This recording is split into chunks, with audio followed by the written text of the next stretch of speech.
listen to me. It wasn't gonna work for either of us. Who is it, Betty? So opposite. It would have never worked for me. I would have been miserable. The story begins just after World War II has ended. Trains and ships are bringing soldiers back to their homes and families. One of these soldiers is a sergeant named Paul Sutton. He steps off a boat onto a dock filled with people. His wish is a simple one. He wants to start a family with his wife, Betty. They got married right before he had to leave for the war. Paul looks at the crowd with a hopeful smile, searching for his love, his wife, Betty. He cannot see her. He looks again, more slowly and carefully this time. He thinks maybe he just missed her among all the people. But he is wrong. All around him, other soldiers are being hugged by their happy family members. But Paul is left standing alone. The celebration is cheerful and loud for everyone except him. In that moment, he understands that Betty is not arrived there to welcome him home. Feeling heavy, Paul walks to the small apartment they used to live in before the war. His hands shake as he opens a wallet he carries, which has a Betty's picture inside. Paul assumes that Betty has left him. Then he opens the door. Inside, Betty is sitting there reading a book. She looks startled to see him. Then she runs to him and wraps her arms around him. She tells him she did not know he was coming home today. This confuses Paul. He had written to her almost every single day during the 4 years he was away. He told her in his letters when he would be back. Betty then looks a little embarrassed and admits she stopped reading his letters. The stories about the scary battles were too upsetting for her. After the first few, I just couldn't bear to hear about all that fighting and the killing. To show she wasn't being careless, she points to a large trunk filled with unopened envelopes. She kept them all, but after the first few, she never opened another one. This hurts Paul deeply. Writing those letters to her was what kept him going during the terrible times in the war. But he pushes the hurt down. He forgives her, because more than anything, he just wants her love. Right away, Betty starts talking about how good the economy is getting.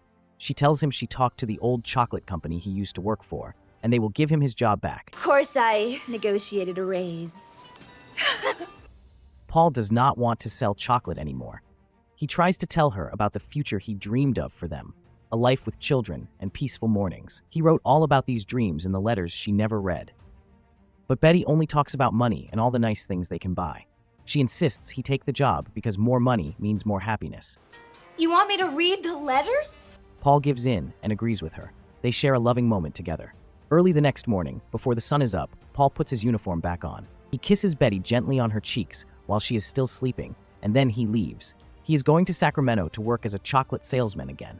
On the train, he notices a young woman who looks elegant but also nervous. She is struggling to put a heavy suitcase on the rack above the seats. Suddenly, the suitcase falls down. It bursts open and everything falls out. A framed picture of her with her father falls to the floor and the glass breaks. This woman's name is Victoria Aragon. Paul is a gentleman, so he jumps up to help her. The train jerks and sways and he stumbles, landing awkwardly on top of her. Paul apologizes right away and helps her stand up. Right then, she turns very pale and vomits all over his uniform. But Paul does not get angry. He simply goes to the train's washroom to clean up the mess without saying a single complaint. Back in his seat on the train, Paul falls asleep. While he sleeps, he has bad dreams about the war. He wakes up feeling very relieved that it was only a dream. When he looks around, he notices the beautiful woman is gone. He gets off the train in San Francisco to catch a bus that will take him to Sacramento. By luck, he sees the same woman again on the bus. She is confused and asks why he is taking the bus when the train also goes to Sacramento. They soon figure out that their tickets got swapped by accident when they bumped into each other on the train. The woman feels really bad about all the trouble she has caused Paul. He tells her not to worry and that it was not her fault. Victoria tells Paul her name. She says she is a college student and is on her way home to her family's vineyard in Napa Valley.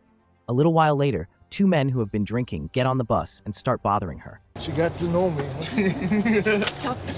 Paul's old soldier instincts kick in right away. He steps in and gets into a fight with the men, beating them both. Because of the fight, the bus driver makes all three men get off the bus. Now Paul is walking along the road towards Sacramento. He is surprised to find Victoria sitting on the side of the road with her luggage. He sees that she is crying and asks her what is wrong. She tells him the truth.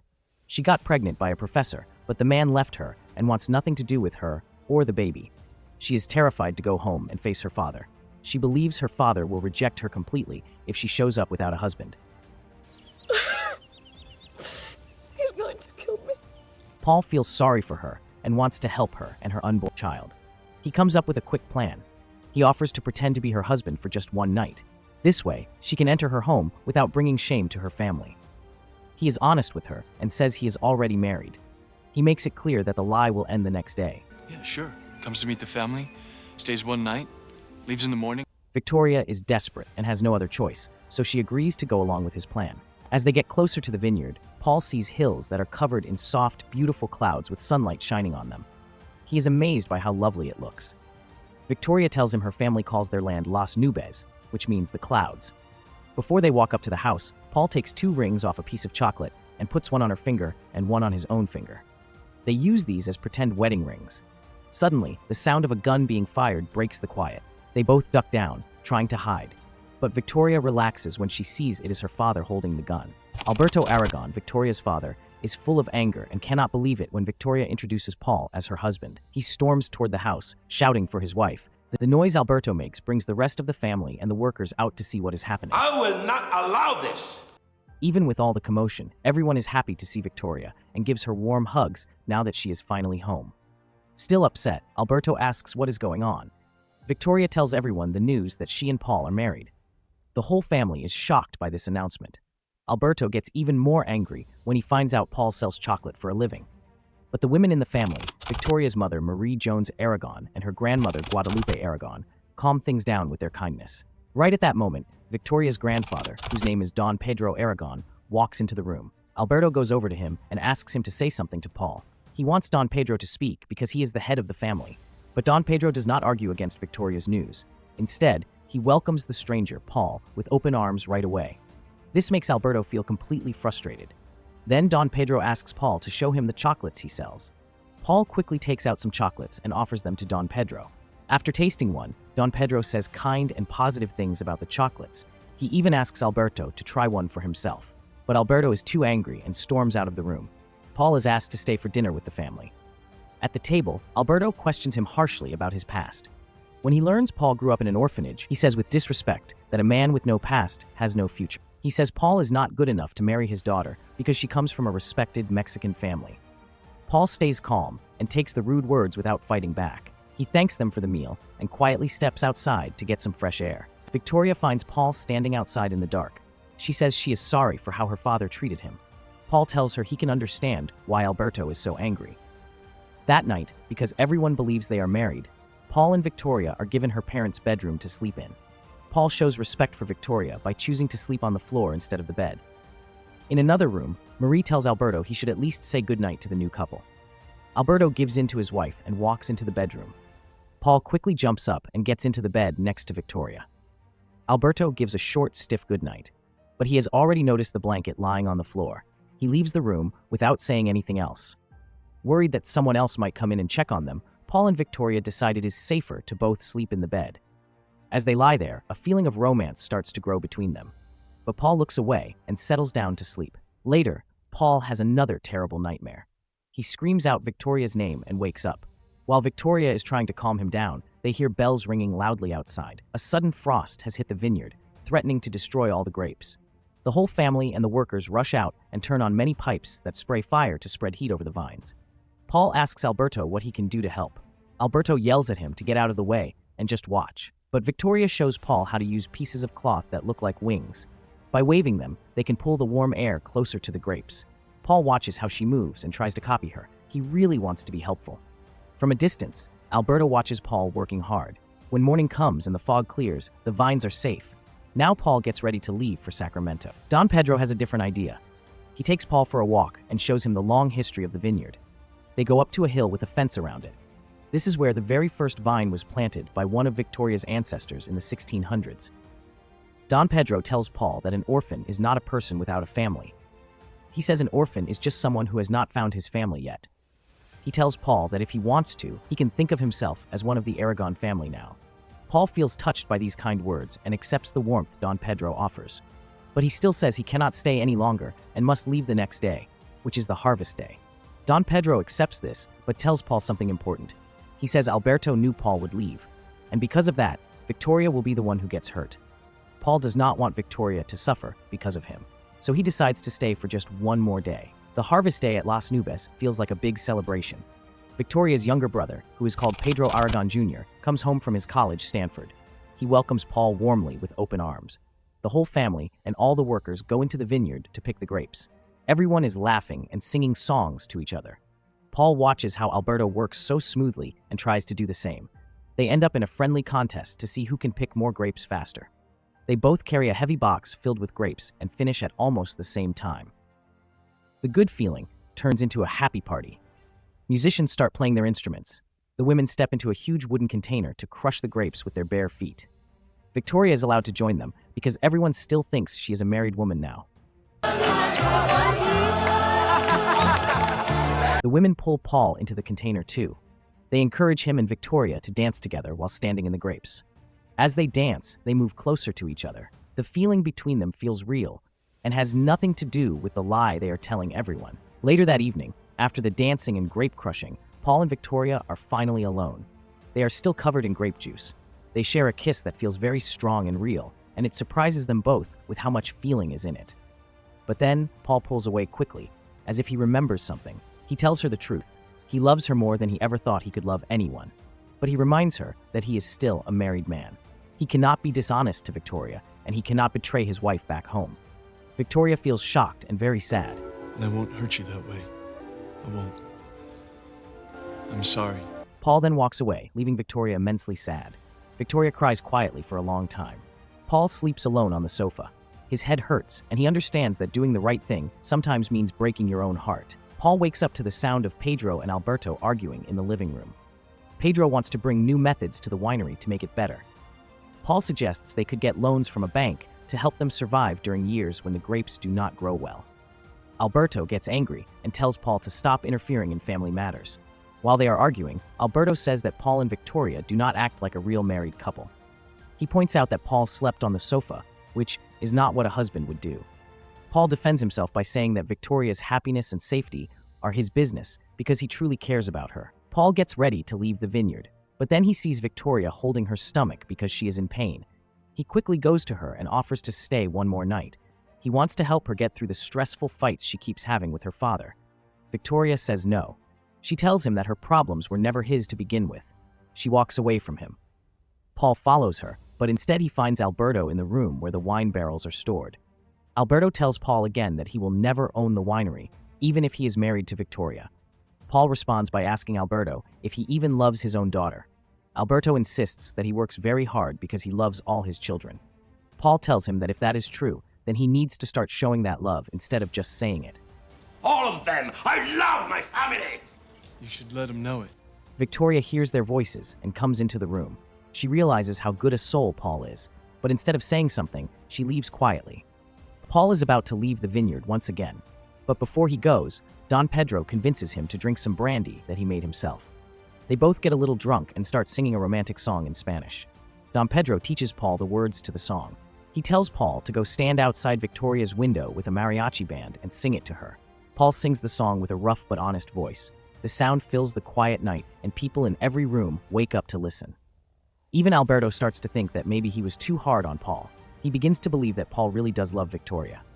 Don Pedro had told Paul that if Victoria accepts his song, her bedroom lamp will turn on. When Paul finishes the last note, he waits and looks up. The window stays dark. Feeling like he failed, Paul starts to walk away. But then, after a long moment, the lamp finally glows. Even though he sees the light, Paul still decides to leave. He believes in doing what he promised, more than he believes in hope. The next day, Paul is still in the area because his bus will leave from near the town where the Harvest Festival is happening. Victoria and her whole family arrive at the festival for a special ceremony. A man named Father Couturi is there to bless the new wine. Victoria sees Paul and walks over to him with 2 glasses of wine so they can have a toast together. Alberto comes over to join them. He introduces Paul to the priest as his son-in-law. Then he makes a big announcement. He says a wedding will take place that very evening. Paul is shocked by this news. He whispers to Victoria that they cannot keep telling this lie. It is not fair to anyone. Victoria agrees with him and says she will tell her family the truth herself. Before she goes back to them, Paul gives her his Bronze Star medal. It is a gift for the baby she is going to have. Victoria walks to Alberto and tells him everything. She says she is pregnant and that there is no husband. While the family tries to understand what she just told them, Paul quietly leaves the celebration. He gets a ride from someone and travels all the way to Florida. On the way, he falls asleep and has another nightmare. In the dream, he is holding hands with Victoria and a small child. Then an explosion happens, and he wakes up suddenly, still inside the car. He finally arrives at the apartment where Betty lives. When he goes inside, he is surprised to see all the letters he wrote to Betty spread out. Just then, Betty comes out from behind a curtain. She looks very nervous. She tries to calm Paul down. She tells him that after reading his letters, she now understands that they would never have worked as a couple. She says they are too different from each other. Right then, Paul hears a man's voice. He quickly pushes the curtain aside and sees another man there. It is clear that Betty was in bed with this man. The man looks scared. He flinches when Paul moves closer to him. I'm not gonna hit you. But Paul tells him not to worry. He is not going to hit him. The man leaves the apartment. Seeing that Paul is staying calm, I thought an annulment would be the easiest. Betty suddenly becomes much meaner in her tone. She tells him she has already filled out papers to end their marriage. She says he just needs to sign them. Paul takes the papers and leaves. Betty and her lover watch Paul from the window. Betty calls out and asks if he is okay. Paul happily says yes.